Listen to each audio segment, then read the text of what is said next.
First Indian full battery hybrid car launch అయింది. ప్రధానమంత్రి నరేంద్ర మోడీ చేతుల మీదుగా ఇండియన్ బ్రాండ్గా ప్రపంచవ్యాప్తంగా గుర్తింపు పొందినటువంటి మారుతి సుజుకి ఇండియా ఈ విటారా కార్ని లాంచ్ చేసింది.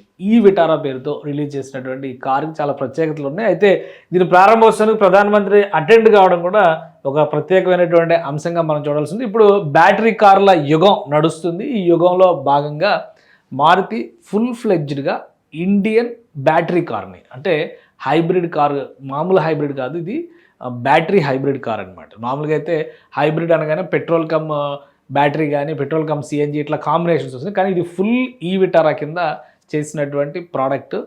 ఇందులో ఉపయోగించినటువంటి విడిభాగాలు పరికరాలు కూడా దేశీయంగానే డెవలప్ చేశారు. కొలాబరేషన్ అనేది అందరికీ తెలిసిందే. సుజుకి కంపెనీతో మారుతి గ్రూప్కి ఉన్నటువంటి కొలాబరేషన్ ఇది యథావిధిగా కొనసాగుతుంది. ఈ ప్రోడక్ట్లో కూడా అది కొనసాగుతుంది.